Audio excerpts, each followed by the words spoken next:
ശ്രീനാരായണ ഗുരു പ്രതിഷ്ഠ നടത്തിയ കോഴിക്കോട് ശ്രീകണ്ഠേശ്വരം ക്ഷേത്രത്തിൽ രാവിലെ 9 മണിയോടെയാണ് പ്രധാനമന്ത്രി നരേന്ദ്രമോദി എത്തിയത്. ക്ഷേത്രയോഗം പ്രസിഡന്റ് പി.വി. ചന്ദ്രന്റെ നേതൃത്വത്തിൽ മോദിയെ സ്വീകരിച്ചു. തുടർന്ന് നാദസ്വരത്തിന്റെ അകമ്പടിയിൽ പ്രധാനമന്ത്രി അകത്തേക്ക്.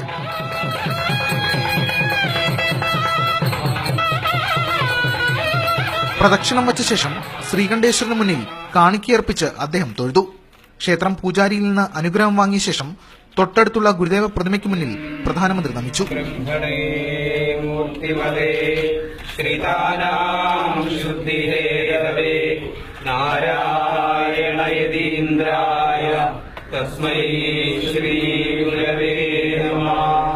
ശേഷം ക്ഷേത്രത്തിലെ സന്ദർശക രജിസ്റ്ററിൽ പ്രധാനമന്ത്രി കയ്യൊപ്പ് ചാർത്തി.